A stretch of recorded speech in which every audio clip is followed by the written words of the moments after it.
changing the world one post at a time. And we're doing, can you believe it, C.A.M.P.Y number 9. Nine.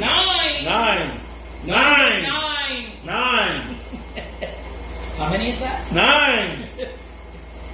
All right, and it's our essential movies for the Cinephile series. My name is Louis Matos. I am the Mustache. Happy to be with you all today. And as always, I am here with my buddy, my best pal, Junior Figueroa, a.k.a. The Beard, coming to you live from sunny Puerto Rico. Sunny and dry because apparently they're working on the pipes, and so there's no water. You getting the pipes worked on? I'm getting my pipes worked on. Woo! Yeah, clean my pipes, baby. Clean my pipes. So there's no water. There's no water to drink. There's no water to bathe, and there's no water to flush. Right. So we have to drink urine. So we're drinking dirty water. Literally, here's mud in your eye. So today we're doing our classic video library series, yes. Classic Archived Motion Picture Yearbook number 9. Yes. HBO Max has a list of a dozen or so Kaiju movies. So this is our Kaiju version. Yes, these are classic Kaiju. And for those of you who don't know what Kaiju is, it is not what you say when you sneeze. This is the word for giant monster movies. It started, of course, with Godzilla, but it has come to encompass Japanese movies, Japanese monster. No, movies. It's come to encompass all giant monsters, because it now includes King Kong and any giant monster movie is now under the umbrella Kaiju. Yeah, it could be a giant robot, whatever. Yeah, it's a giant monster. Yeah, so Gamera, Rodan, Gigan, Ghidorah, Mechagodzilla, and King Kong, baby! Yeah. All right, and of course Godzilla. Godzilla, ooh. King of the monsters. King of the monsters. We'll find out. So, what does C.A.M.P.Y stand for? It's Classic Archived Motion Picture Yearbook. Okay. And not to be pedantic and repetitive, but we decided to have a Mustache and the Beard video library of classics. Of classics. Yes. What we consider classics. Right. So our video library is called C.A.M.P.Y. And we created unambiguous criteria. Right. The first part 1 of the initial criteria is that because it is part of the Mustache and the Beard classic video library, right? It is we both have to agree on every single entry. That's right. Every entry we both agree that it should be there. So that's the first part. It is not a case where Louis thinks so and I don't think so, or vice versa. No, we agree on all of these. That's first. And for one of these, I had to apologize to you.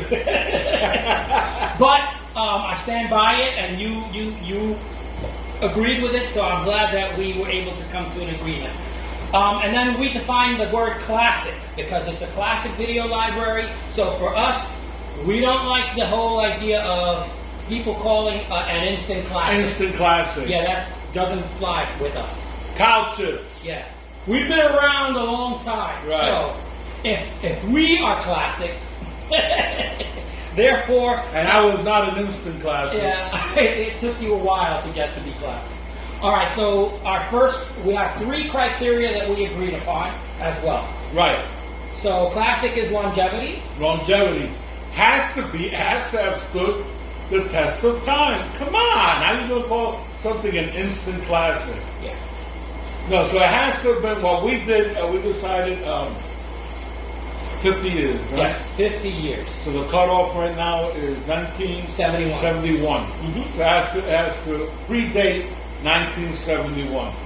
Which gives us a lot of movies. I mean, because we're even willing to include 1920s, early. We're willing to, silent movies. We haven't yet, but we're going to get there. So we're talking about that. That's a good 110, 120 years worth of. No, I'm not. Now I knock off the 50. It's about 70 years worth of cinema. All right. There's a lot to choose from. And we decided also that part of our criteria was going to be that it has to be exceptional in some way. In some way. Does not mean that exceptional does not necessarily mean that it was a hit at its time. Right, or a hit in the sense of a moneymaker, right? Because you could have a hit movie and it not have made money. Also, it doesn't have to be exceptional. It doesn't mean that a lot of money was spent on it. There are plenty of wonderful movies. Wonderful movies that were small budget, indies, so no. And they have become cult classics as well. Yeah, exceptional simply means that it stood out from the crowd. There was some lightning in a bottle occurred that it would make it stand out in the crowd. And the last one was Paradigm Shift. Right. That has to have affected the industry in some way.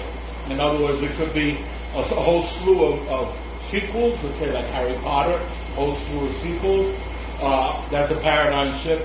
Or it started a genre, like James Bond and Dr. No. It started a whole Secret Agents. Secret in the 60s. It maybe inspired a TV show, right? You could have a movie, MASH. MASH was a movie, and it gave us a TV show that was on for 10 years, and a sequel. Actually, 2 sequels. So, so there has to be some kind of, it has affected the industry in some way. And lastly, we will have classification because we always hate the way that Hollywood classifies movies. So we're going to classify movies the way you would find them in a library. All right? So just as you would walk into a library, that's a thing, kids, that you walked into, there was a building and there were books on the shelf. Library. You could borrow them. I know we don't have that many. For free. Yeah. All you need to do is get a little card and, you were a member. All right, so that's where we'll start. All right. So as we always do, we start in chronological order. So, and I think this one is the perfect movie to start with because this is what created that genre. Right. King Kong, number 29, is King Kong 1933. Yay! King Kong. King Kong, what a gorgeous movie. King Kong. Who knows the name of King Kong? Who knows the fame of King Kong? 10 times as big as a man. And that was the King Kong Saturday morning cartoon. Oh, was it? Yes, that was the thing. 10 times the size of man, and let me tell you, you have to get bigger to fight Godzilla. In the cartoon, he's only 60 feet tall, so 10 times as big as a man. All right, so King Kong is an American pre-code monster adventure romance film directed and produced by Marion C. Cooper and Ernest B. Schoedsack. Screenplay by James Ashmore Creelman and Ruth Rose. Distributed by RKO Radio Pictures. Starring Fay Ray. Yes. Fay Ray. Queen. And Darrow. Yes. Queen. Robert Armstrong plays Carl Denham. Yay. The sleazy producer. Bruce Cabot is played by Bruce Cabot plays Jack Driscoll. Yay! Bruce Cabot of later Western fame. He became one of John Wayne's regulars. All right. So King Kong is the story of a giant gorilla who was captured and brought to New York as a feature attraction, only to escape, of course, and attempts to possess a young woman. Kong brings chaos and craziness to the Empire State, and especially the building. That's how the Empire State Building got the nickname, the Gorilla Building. Yes. featuring radical special effects by Willis O'Brien and Willis O'Brien. Salute you. And music by Max Steiner, which is also really iconic in this movie. Yeah. So we start with genre classification. This is a kaiju. Yeah. As Giant monster movie. giant monster movie first, you know. And then when Godzilla came along, it was kaijus. All right, so we're classifying it in our library as a kaiju. Kaiju. Okay. Longevity is 2021. Takeaway 1933 is 88 years. Yeah, that definitely fits that criteria. Yeah. Okay, so we're going to talk about exceptionalism. You want to lead us off? Yes, King Kong is exceptionally big. He's a big gorilla. No, really, honestly, it's so easy to take this movie for granted because it's been around for so long, and because it really put stop motion animation on the map, and we've gone on to see such incredible examples of stop motion animation. So it's really easy to forget this movie or to take it for granted and not watch it again. But this movie works on so many levels, right? It works as horror, it works as action adventure, it works as Lost World, it works as a romance. It really pushes all the right buttons. It really does, which is why it is a classic.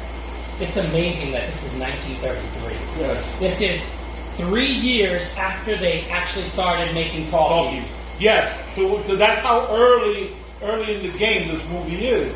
And the idea of stop motion animation is, well, that would be paradigm shift. But oh my God.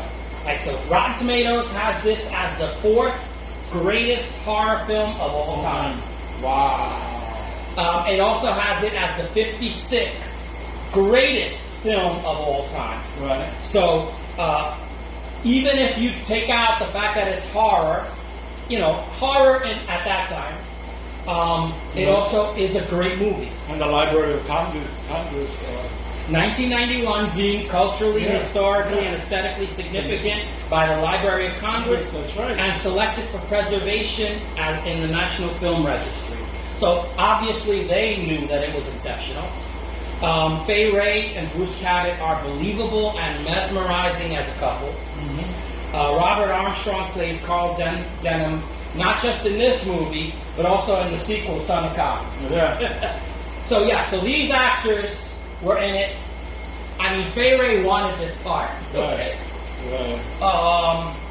She became famous for her scream. Yes, her scream is... her scream in this movie, it became famous for her. Yes. So that probably makes her the first scream queen. Yes. Well, she and Elsa Lancaster are fighting for that. Oh, that's true. I had forgotten about the that scream of hers. Yeah, which is 1936, but they're close enough that they both made movies subsequently that are horror movies. So, all right. So, you want to talk about paradigm shift? Okay.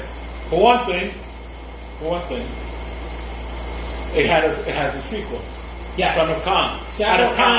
At a time when movies didn't have sequels. Okay. Frankenstein and Bride of Frankenstein were an exception. Okay, and this is an exception. Hollywood wasn't sequel crazy at this time, so for it to have had a sequel is an example of how big the movie was. So several Kong movies, 2 remakes, and 1 reboot. And that's not counting the Saturday morning cartoon that I just sang. And video games. And pajamas, all sorts of merchandising. Also, let us not forget that it is the inspiration of Ray Harryhausen when he was 10 years old, watching this movie. That's right. That his father took him to go see Willis O'Brien. He met Willis O'Brien. And Willis O'Brien talked to him and told him about, this is what I did, stop action, and the whole making of the dinosaur's neck going back and forth, like the lamp. And at 10 years old, he told him the Hollywood secret of stop motion animation. And as a consequence, at 14 years old, Ray Harryhausen made a derivative film of The Lost World.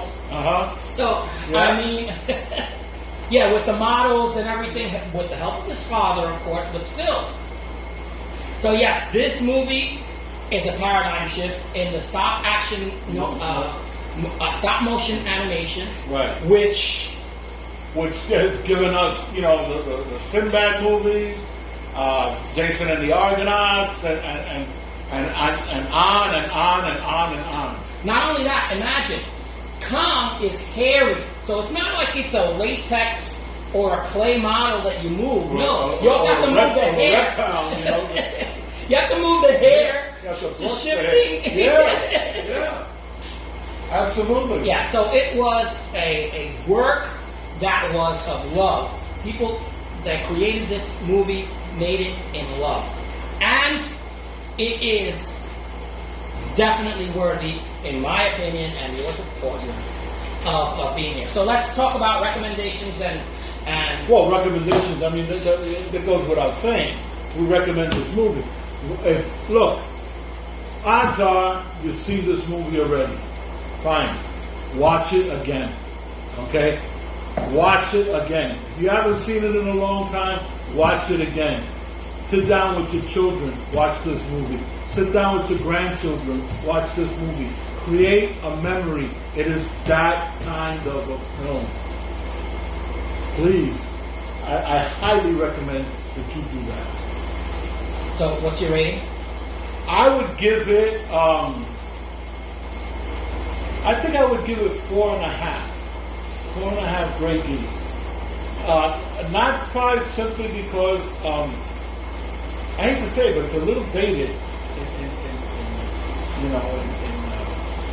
because I really don't like taking a movie from a one-time period and try comparing it to other periods. It's not fair. I'm not. I really don't.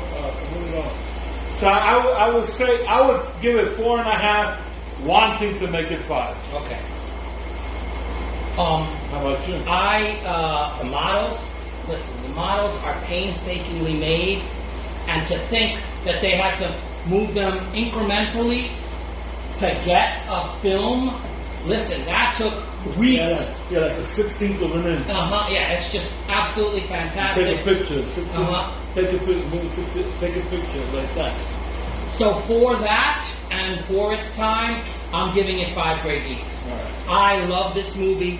We recently watched it again just for this, and I'll tell you, I just am mesmerized at the amount of work that it took to do models. I mean, amazing for its time and for now.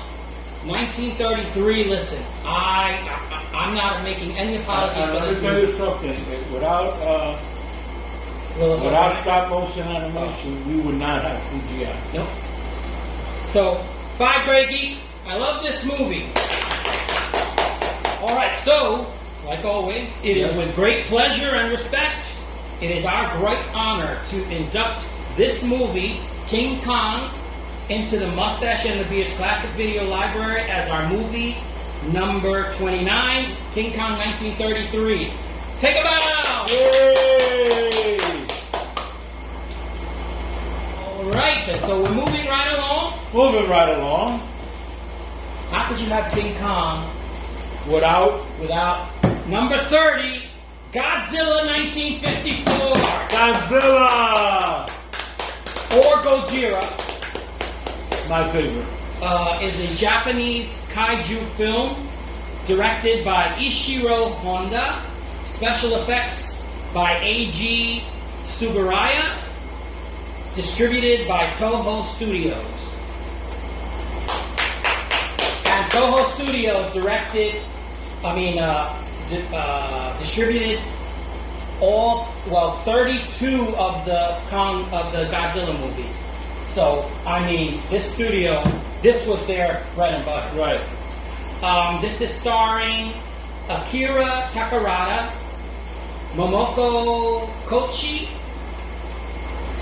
Katsumi Tezuka as Godzilla, Akihito Hirata, Takashi Shimura, and Harjo Wakajima. All right, so forgive me for those. And if you watch the American version, Raymond Burr. Yeah, but that's 2 years later. But this is, we're talking about the 1954 one. In the film, Japan's authorities deal with the sudden appearance of a giant monster whose attacks trigger fears of nuclear holocaust during post-war Japan. Excuse me. Our genre classification is Kaiju. And this one is considered the first Kaiju. Even though Kong came before it, they said, oh, let's include King Kong afterwards. Well, once they brought King Kong into the fold. Right, King Kong versus Godzilla, of course. All right, which we've already included it in our library. Longevity for this movie is 2021, take away 1954, is 67 years. Excellent movie. We're talking about exceptionalism. This is a highly metaphorical representation of Japan's difficulties after World War II. The atomic bomb testing by the U.S. wakes Godzilla up, so it's the U.S.'s fault. The suit was made of latex. Nakajima, who was in the suit, lost 20 pounds during filming. Sweating.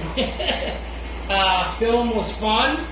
I watched the American version in 1956, and I saw this 1954 version. I prefer the 1954 version because you get, that's the original. Yeah. And so, yes, I loved this movie then as a kid, and I love this movie still. You called it your favorite. Did you? What? Didn't you just say?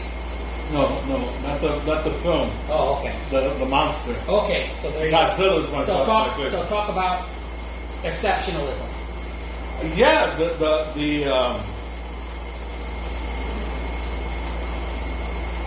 you gotta understand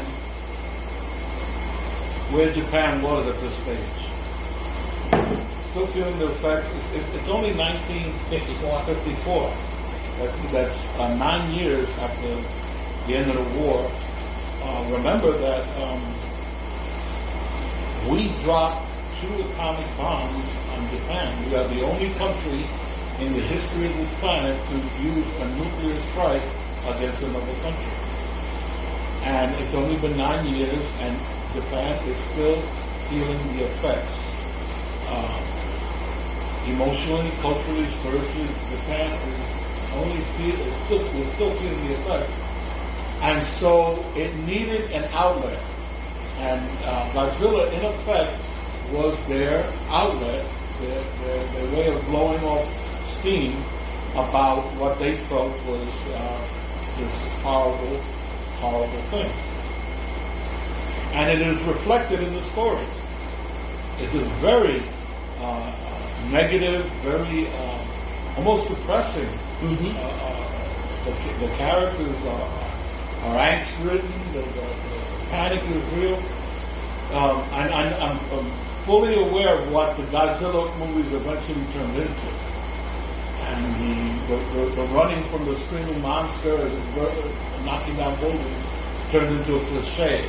And the people screaming turned into a cliche. The running turned into a cliche. The desperate attempts to stop them. But understand that in this one, it's the first, it's real. The fact that the movie is black and white adds to the angst.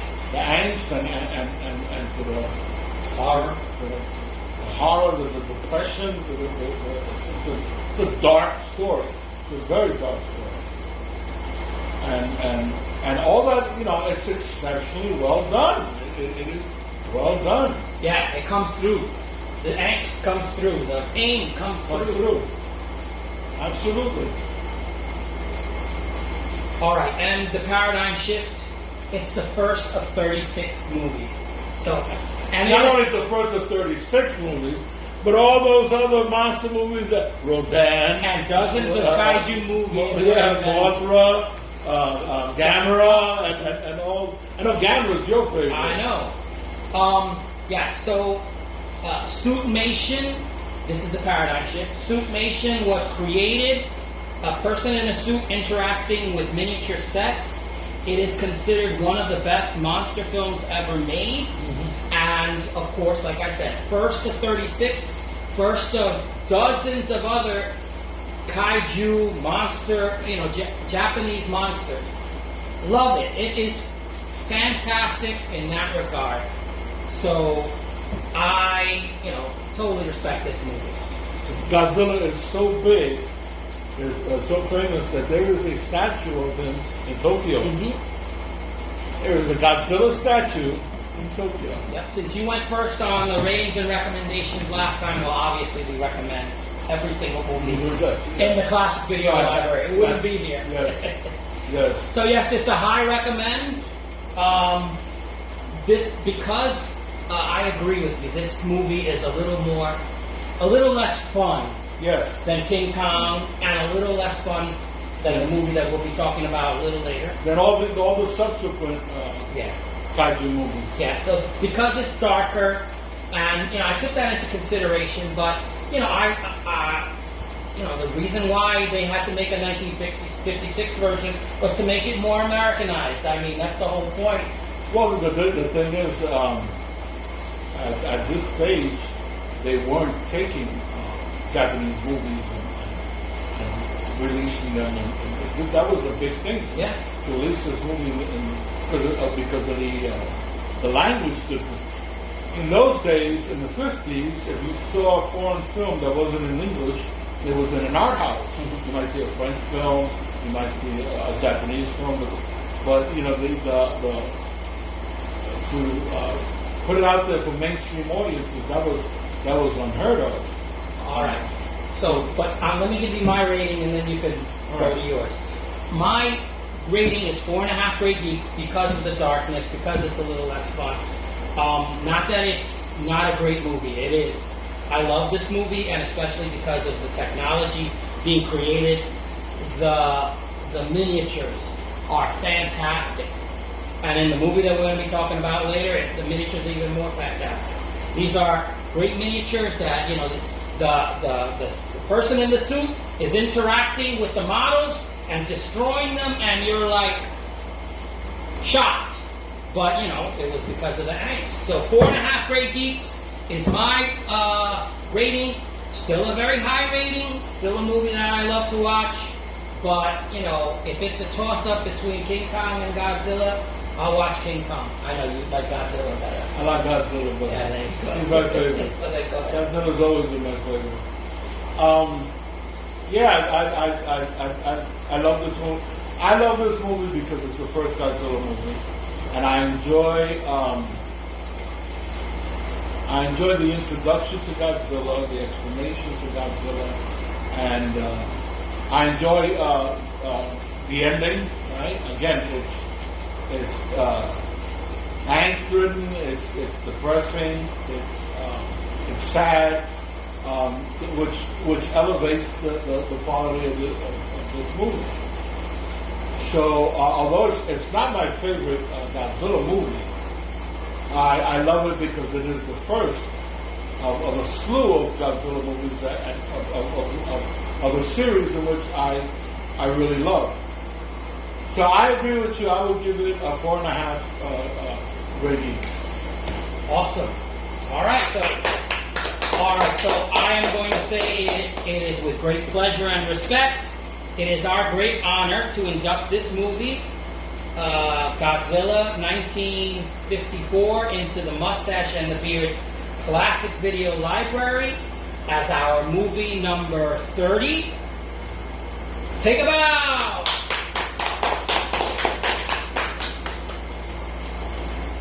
All right, the last movie we're going to talk about. Not ever. No, the last one that we're talking about right now for this video is our movie number 31, Destroy All Monsters, 1968. Destroy all monsters. And you gotta say it like with the exclamation point. Destroy all monsters. All right. I love this movie. A 1968 Japanese kaiju film directed by Ishiro Honda. I've heard that name before. Oh. Written by Honda and Takeshi Kimura. Distributed by Toho Studios. It's the 9th of the Godzilla movies. It includes Godzilla, Mothra, Rodan, Anguirus, King Ghidorah, and Manila. And there are others. These are just the ones that are named. Film stars are Akira Kubo, Jun Tazaki, Yukiko Kobayashi, and Yoshio Tsukiya.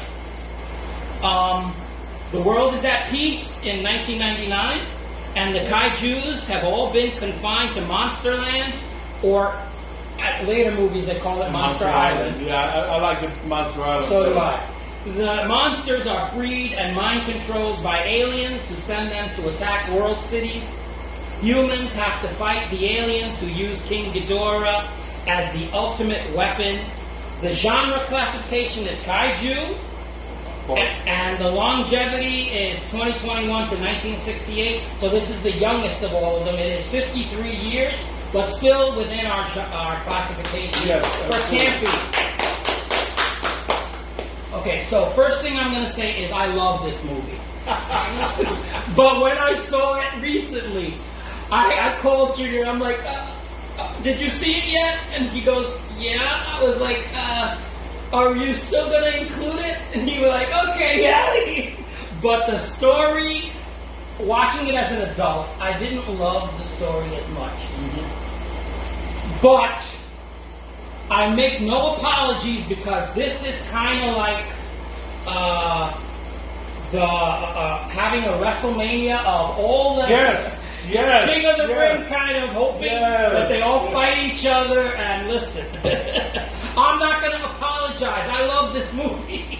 It's kind of like, honestly, it's kind of like The Expendables. Mm-hmm. Okay, you have all these '80s action actors come together in one movie. Is the movie Academy Award winning material? No, I don't care. I enjoyed it, and that's the same thing with this one. The fun is what makes it a classic. Is it's an all-star monster fest. Okay, that's the big thing. All right, yeah, so I love this movie. It's like I can't apologize for it. You have at least 6 kaijus. This is why it's exceptional. You have at least 6 kaijus. And the fight scene at the end. Oh my God, you have 6 kaijus. Plus aliens. Plus spaceships. Plus other... come on. Other monsters involved. Yeah, come on. How can you not love... Yeah, come on. Let's face it, the movie starts and you're like this. It's popcorn. So there are at least 6 kaijus, and the fight scene at the end makes the Royal Rumble look like an afternoon tea party. And let me tell you something. The critics tore this movie apart except for the end. They were universal in the praise of the climax. Universal. There is not a critic that did not love that climax, which goes to show you how much of a little kid is inside each and every one of those critics. Yes. I love this movie despite the fact that the story sucks, but the aliens suck. But I don't care. You know the thing is that I like the aliens. You know why I like the aliens?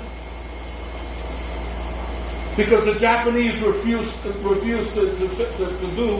to try to emulate America or Star Britain Trek, or anything like that. You know, they said, "Screw you! We're going to come up with our own take on aliens, you know. And I kind of like that. I like the fact that they did that. And the miniatures, Junior, the miniatures are amazing. The fact that they have these remote-controlled tanks, Yes. and then Yes. they shoot, Yes. and the fireworks The are rocket ship taking off. Uh-huh. Come on, you know. Okay, granted, if you're gonna be one of those people that wants to take a 1968 movie and compare it to a 2021 movie in terms of Special effects, visual effects, right? If you're gonna be one of those people, I don't want to know you. Yeah. Okay? But if you're like me and you're willing to sit down and say, this is 1968, those miniatures are state of the art. They are fantastic. The state of the art miniatures. And if you want to catch a thrill, I watched Destroy All Monsters right after seeing Godzilla. Uh-huh. Which you know, a good 14 years. Godzilla King of the Monsters. You're Right. talking about the modern one, yeah? No. I'm talking about the one that we just reviewed. Oh, okay. I had just finished watching it, and I went to watch the visual difference. Uh-huh. The Destroy All Monsters is so beautiful. Yes. It's so pretty. It's so. And I saw it. I totally was going to talk about the cinematography. You're absolutely right. Yes. You gotta love it. The interaction of the monsters with the miniatures is fantastic. I mean, the fact that they, have the rocket ship open and then a rover comes. I was like, this is beautiful. And then there's fire going on. This is all right. So the story's not fantastic. The part in the beginning where Godzilla tries to get off the island and gets gas, and he turns around and he shows what gas is. He shows him his ass. He turns around and lifts his tail. That was not an accident. Okay, that was a highly symbolic thing. He raises his tail and shows him his ass. I love that. Yeah, and since we're watching it in Japanese, right? There's a point where they're being the heroes are going into a cave, and they're walking into it, and then the door behind them closes, and then the other one closes, and then the guy turns around and he goes, "Oh shit!" and in Japanese it says, "Oh, we're in trouble." Oh shit.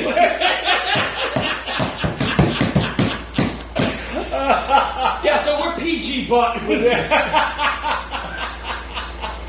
that is hilarious. Listen, I love this movie. No, this is what I'm saying. I got the distinct impression that they knew what they were doing. Yes.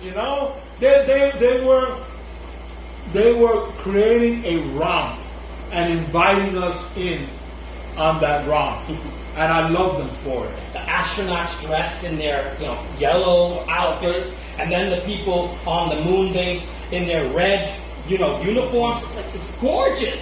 They care about this movie. Okay, so we did a lot of gushing. I'm glad you love this movie too. Paradigm shift.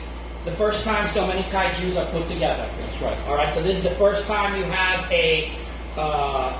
Now we had had a King Kong versus Godzilla, so we knew that they exist in the same universe.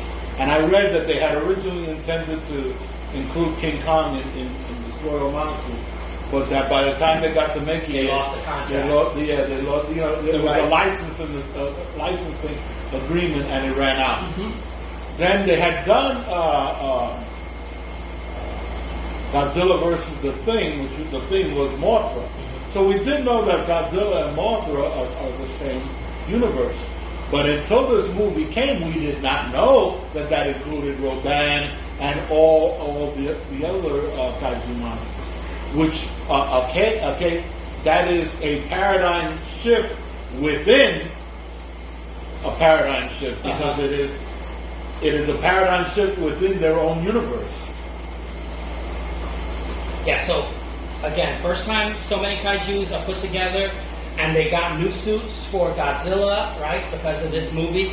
And some of the others, they got new suits and everything. Some of I know they did some puppetry. They had to have done puppetry, which they haven't included in the in the there's they show like a giant the snake. Yeah, that's what I was going to say, and that obviously there has to have been some kind of and Rodan on a string, right? Had to be when he flies. Flying. That's not a guy. Yeah. The guy's in a suit at that point. Right. So there are some change in the paradigm, right. which is great because there's a paradigm shift within a paradigm shift, which is great. Okay, I think I'm done talking about the gushing. So, do you want to do more paradigm shift, or do you want to go to ratings and recommendations? I'm not sure if there's anything else in terms of a paradigm shift. No, I think that's about it. I think we covered it. We covered it. Yeah. So, do you think we like this movie? You think? Maybe? All right, so the hero. I thought it was cute. Yeah. It's a fun. And he's got a tinted smile. He kept every time he smiled, I said, "This guy's a tinted." A hillbilly kind of. All right. So yeah. Do you want to do ratings and recommend? I think we're both going to rate it the same. What are you going to do? I'm giving it 5 great geeks. No. Okay, you're not. Okay, go ahead. Go. So you do. I was going to do 4.5. 4.5. Go ahead. Yeah. Because I'm taking away a half a great geek for one thing. Okay, go ahead. And this is me, a personal pet peeve. I would like to see more Godzilla. Okay, yeah, that's true. And this is a complaint that a lot of critics made, right? And I don't think it's a major complaint, but I think it's a legitimate complaint. The first half of the movie, the monsters have very little to do because they're setting up the movie. Well, they destroy the cities, but that's basically all they did. There's really very little for the monsters to do. We did get to see Godzilla attack New York for the first time. That was interesting. I'm a Godzilla fan, so I want to see more. I appreciated getting a view of his butt. It showed us Godzilla's butt, but it's just that minor little thing and then they try to make up for it in the last half of the movie with it's all out. But then even then, Godzilla's a little watered down because he's one of them. Of 5, and they're all attacking the same monster. Yeah, so for me personally, I would like to see a little bit more Godzilla, but it's not enough for me to dislike the movie. I'm still giving it 4.5. Yeah, how horrible. 4.5 great geeks. I'm mad at you.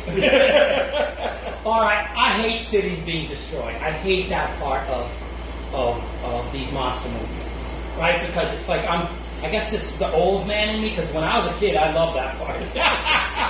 But I love this movie. So yeah, the destruction of the city doesn't bother me so much, because I'm also looking at them. Miniatures are fantastic. It's like, oh my God, I love those miniatures. I wish I had them. They're 1968, these miniatures. 1968! And these miniatures are firing rockets. They're shooting fire. They're flying. And, the destruction of the, you see the cardboard kind of cutouts that, but it was well done. These models are fantastic. Imagine each model is a work of art, and you built all that time and effort, you built it to destroy it. To blow it up, put fire on it. Yeah, can you imagine that? You went through, you built that beautiful bridge for Godzilla to tear it up. 5 great geeks. So even though I have a little bit, I would say you're right. Not enough. There's not enough fighting. There's not enough monsters for me. I mean, the fact is that 5 or 6 of them gang up against King Ghidorah. I'm like, you know what? I wanted to see, Gamera get in there. I want to see, So yeah, I wanted to see more, but I was very happy with what I got. I love this movie. It could be better, but so what? It's 5 great geeks. I'm not backing down, and I'm not apologizing. I'm not asking you to. I'm not asking you. All right. So, it is with great pleasure and respect. It is our great honor to induct this movie, Destroy All Monsters, 1968, and into the Mustache and the Beard, the Mustache and the Beard's classic video library as our movie number 31. Take a bow. I love this movie.